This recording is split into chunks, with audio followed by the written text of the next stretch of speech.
guys! So I just want to make a video today talking a bit about my ADHD and how I deal with it at Harvard and the different methods that I use to help me stay focused and help me to pay attention in lecture, take tests, and study better.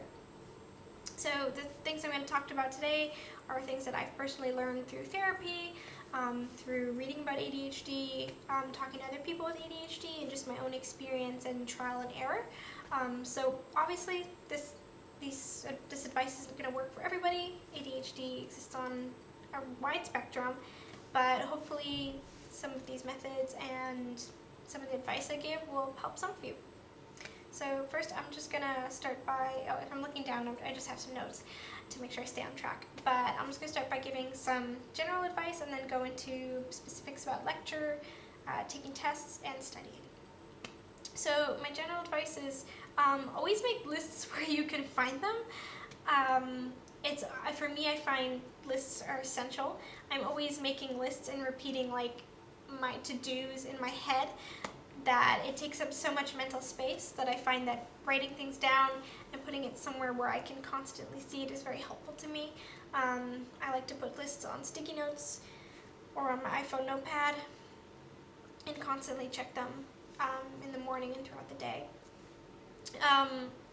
Going off of the kind of having things and lists in your head, if you have a thought in your head that you're constantly repeating, or something that comes up while you're trying to focus on something else, like you're in lecture and you're suddenly like, I should start eating vegetables in the evening, or I don't know, something random, write it down. The corner of your notebook, on your iPhone. I always find that if I start thinking about something that's not what I need to be focusing on, I will go off on a larger tangent, and the only way to help me stop that tangent from increasing is to write that thought down, get it down somewhere, know that I have it for later, so that I can return to what I'm supposed to be paying attention to. And on the whole, off of the whole, keeping things in your head, another thing is keeping your actual things. People with ADHD have a tendency to not so much lose things completely, but to misplace them and forget where you've put things. So something that I do is I like to use a lot of hooks in my room because I need to see the things that I have. But it's not great to just throw things on the floor or all over your desk, as I'm trying to improve all the time with that because I'm very messy. But I try to use hooks to keep my important things, so like plastic hooks that I can stick to walls or my desk or whatever, and I'll hang my keys, my wallet, my ID, my headphones, just anything that can be hung I will hang, so that I can not only see it, but that I have a place to return them to every day, and try to keep that as a continuous habit, because I have lost my keys and my ID and everything so many times that it's easy just to be able to look across the room, be like, ah yes, I can see my keys hanging there, sigh of relief, you're good. So I find that it's very hard to maintain a consistent space to put things, because I always just want to put things down wherever, but I always try to keep a visual space where I can just put something and then be able to see it and access it. Another thing is I like to use some sort of habit tracker app. So I use Habit Minder, which is just a free iPhone app. There's multiple different habit maintaining apps. You could also use your alarm and things like that, but I find that using some sort of habit minder is really helpful for maintaining, different executive function needs and self-care things. So, I put very basic things like I will have an alarm at 12 o'clock and be like, did you eat lunch? Or at 8 p.m. or bedtime-ish, did you brush your teeth? Did you take your medication? Things like that. Because I can so easily forget things or just get so hyper-focused in something else that my basic self-care needs can just slip away. So I find that having something that can constantly reinforce the need to do things that are, you know, essential to taking care of yourself is just very helpful for me personally. And finally, in the kind of general category, don't be ashamed to be taking medication. It's if it helps you, it helps you, and there's nothing wrong with that. I know that especially on college campuses, and I know places like Harvard, there's a lot of stigma around taking medication like Adderall because there's a lot of stimulant abuse. But if you're someone who genuinely needs it and it helps you, you know, not in terms of just like using it as a, you know, an additive or using it, then there's nothing wrong with taking it. I personally don't find Adderall or that kind of, you know, ADHD specific medication helpful for me. I take an SSRI to help deal with my anxiety disorder, which in turn helps a bit with my ADHD, and that's what I find the most useful. But there's nothing wrong with taking any sort of psychiatric medication. It can be life-saving and essential for you to be able to function properly in the world and as a student. So moving on from general, I'm going to talk about how you can stay focused in lecture.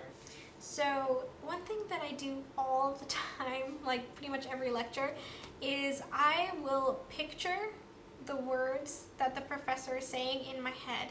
So I basically create like a closed caption system in my head. So whatever the professor is saying, just like I closed caption my videos. So just like as I say a word, I will picture it word by word in my head to try to ground the words that are being said, because sometimes I can have auditory dysfunction, difficulty like processing what is being said to me. So I find that if I try to picture the word visually at the same time as being said, just mentally, that helps me kind of figure out what's being said and stay focused on what's being said. Another thing that I find helpful is I don't bring a laptop to class. If you're someone that uses a laptop for, you know, accessibility needs or, you know, mobility or anything else like that, like totally, I think that laptops are something that shouldn't be banned, and like if you need a laptop, use a laptop. But if you do use a laptop, make sure that you have something like coldturkey.com or some sort of, you know, internet or app disabling option on your computer so that you're not getting distracted with those apps on your computer, because I find that if I have my laptop open, I'm too tempted to go look at something else that's not my lecture. And I also just find, for me, something like Word doc kind of just distracting in its layout sometimes.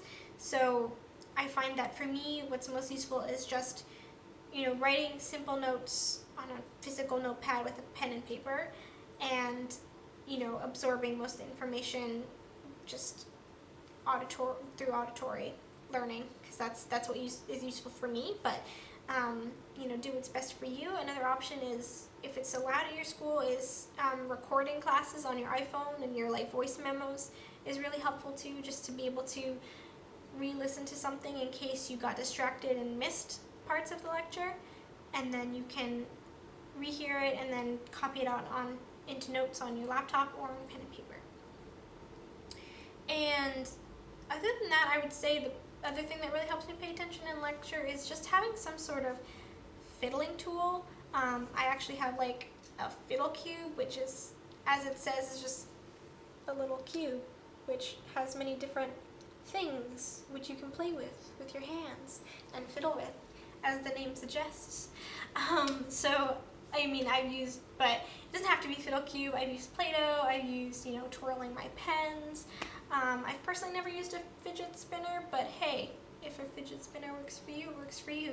But having something to do with your hands, or, you know, rings or anything like that, I find that doing things just with my hands while listening, if I'm not writing notes, is what really can help me focus in class. Because sometimes, like, I try to take notes, and I do take notes, but if the lecturer is speaking too fast and I can't keep up with my notes at the same rate, I will, you know, just stop taking notes and try to just focus on the lecture, have it recording, and listen and record, and just kind of do something with my hands, listen and let it record, and I can re-listen to it later.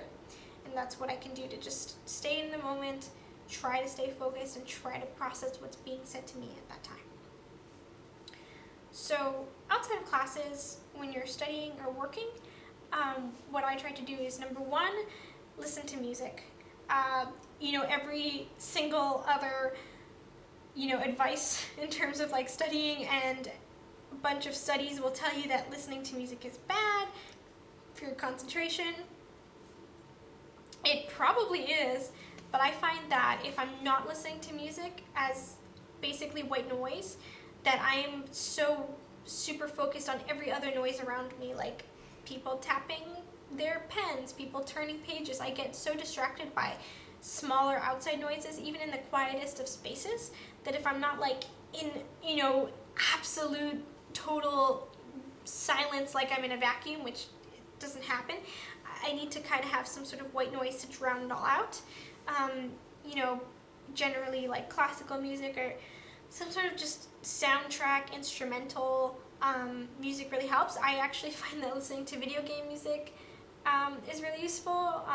My personal favorites are like the Final Fantasy VII soundtrack, or like also movie soundtracks. Like I will listen to all the Star Wars John Williams songs and like have that play as I work, because it's kind of like upbeat, and like battle themes especially are like, yes, I need to, conquer this math or whatever, is great, but at the same time it doesn't have lyrics, which can distract you from the words that you're reading, but kind of provides a good sense of, upbeat, wake you up motivation, and, keep the other noises drowned out. So I know music doesn't work for everyone, but that is like an essential for me. Another thing is, so like my best working moments are when I, completely hyper focus and just like, zone out and focus only on the one thing and work for 5 hours. But that doesn't happen always when I want it to.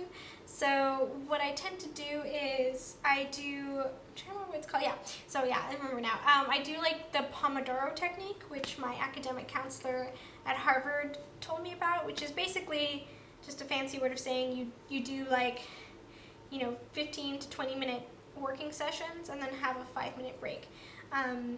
So there's a bunch of different apps that can help you with this. I use Tide, which is an iOS app, just TIDE, that has a timer that you can set up and just has white noise that you can play over top of your music, and just like gets you to start working for 15 minutes, and then you can take a break after that. I try not to take the breaks because I know I'll get distracted for another hour.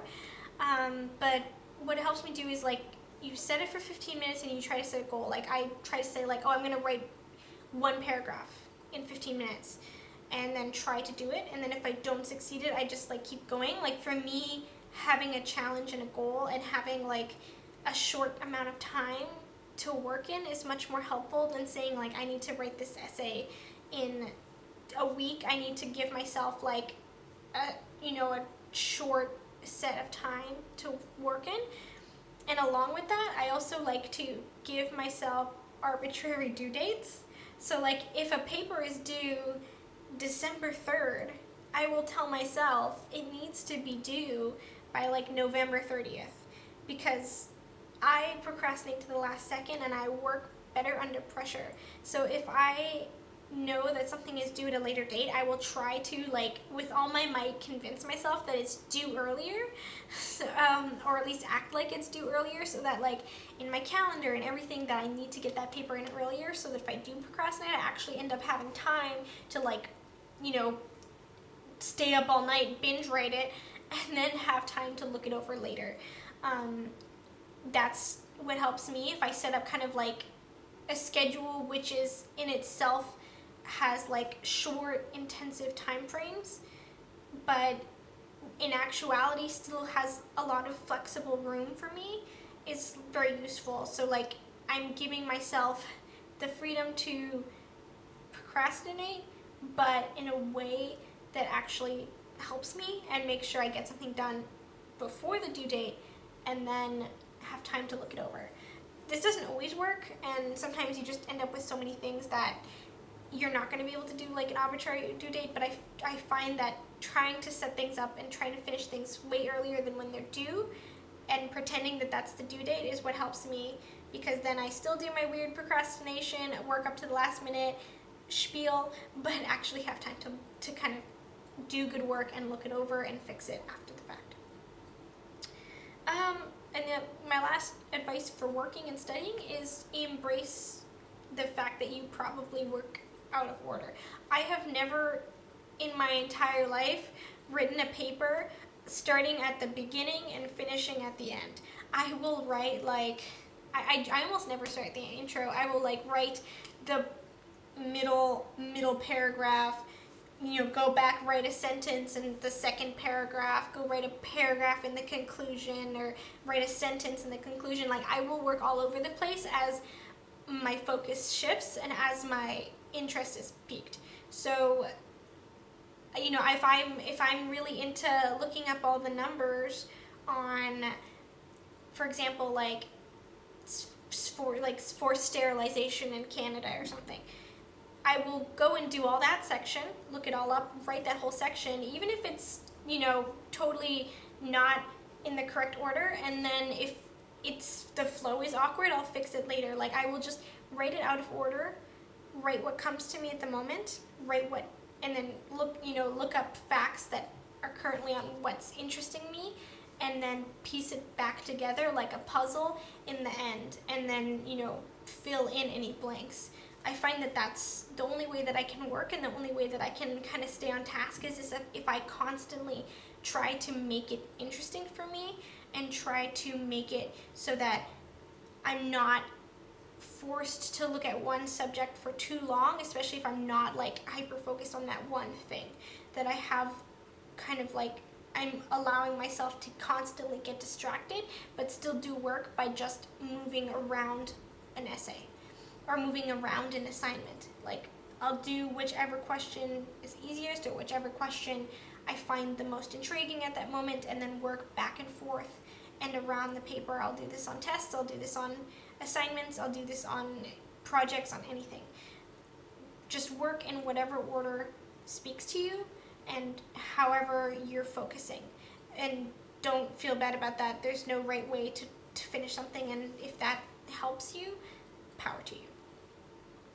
And the final thing I'll talk about is taking tests. So I really only have 2 tips for taking tests, and the first one is bring foam earplugs. I don't care if you look weird. I think the only place you can't use, I know the one place you can't use it is the SAT, which sucked for me, because they're paranoid that you will, have some sort of little microphone and someone can broadcast you all the answers with the cameras in your eyes or something. I don't know why you can't bring foam earplugs into the SAT. I'm Canadian, I don't get standardized testing to this day. But I find that using foam earplugs during exams and tests help at least dull out enough noise, like the 30 decibel reducing earplugs, like the highest level that you can get, are the only things that can help me focus in tests, because I find that coughing, scraping, sniffling, any sort of little background noise annoys me and distracts me. Like, I will shift to that noise, like someone walks in, someone moves, I'm back and forth trying to focus on that sound. So at the very least, having some sort of foam earplug is useful for dulling out the noise. The only thing is, if you do wear foam earplugs, you can sometimes miss what the test supervisor is saying. So I always tend to sit in the front row of a test taking area. I also find that helps minimize distractions, unless the test supervisors are talking, which sometimes they do, and that's distracting, but you're not as distracted by people around you. So that can be useful. It'll depend on you and the situation, but I try to sit in the front, so that way I can see the time and that I can better hear the test giver, and also see if they're talking or be able to ask questions. So that way I'm not worried about not missing important instructions, and just don't put in the earplugs until the test begins, in which case just put them in and start writing. And the other thing is to bring a lozenge or something, or gum. I find that being able to have something in my mouth or something to chew or eat on helps me focus. I also try to, just eat, what's the verb for lozenges? Just suck on, I guess? Yeah, suck on lozenges during, lecture and when I'm studying and working, but especially during tests so that I can, helps me stay awake because you never want to fall asleep with a lozenge in your mouth and choke. And also just to have something to do when you're trying to write and just, you're doing something with your mouth. And also I deeply hope that there's some sort of Pavlovian conditioning happening deep within me that like, I take this lozenge every time I study and listen to lectures, so the taste of and smell of this lozenge will trigger the memories of all the things I've learned within me. I'm pretty sure that's not actually happening, but like, there's that like deep-seated hope of the placebo effect to work that may also aid you. And yeah, that's really like the main things that I do to work around my ADHD. Essentially, I have also just sought out help, tried to seek academic counseling. I don't receive specific accommodations for my ADHD because I find I'm pretty high functioning and it's not something that is necessary for me, but it's definitely something that if you're struggling with your ADHD, you should seek out. Academic counseling is super helpful. Most colleges, as far as I know, provide it free. Harvard does for sure. And it's always good to get extra help and tutoring as you need. But try to, in general, I would say, work with your ADHD and don't try to force yourself to study and work according to the ways that your friends and other people do. Like, I will never be the person who can read and work for 6 hours a day. Like, I know there are people who can study for a solid 9 hours, and I just can't. And that's okay. I managed to do fine and get great grades without doing that. I work all over the place, I work out of order, and I work differently, but it works for me, and that's just fine. I hope that this was helpful to you guys and that you found it interesting, and I hope that you have a great day. If you have any questions or want to provide other tips, I'm happy to learn from you, and I hope others will be able to learn from your comments as well if you leave them. So thanks so much. Bye-bye.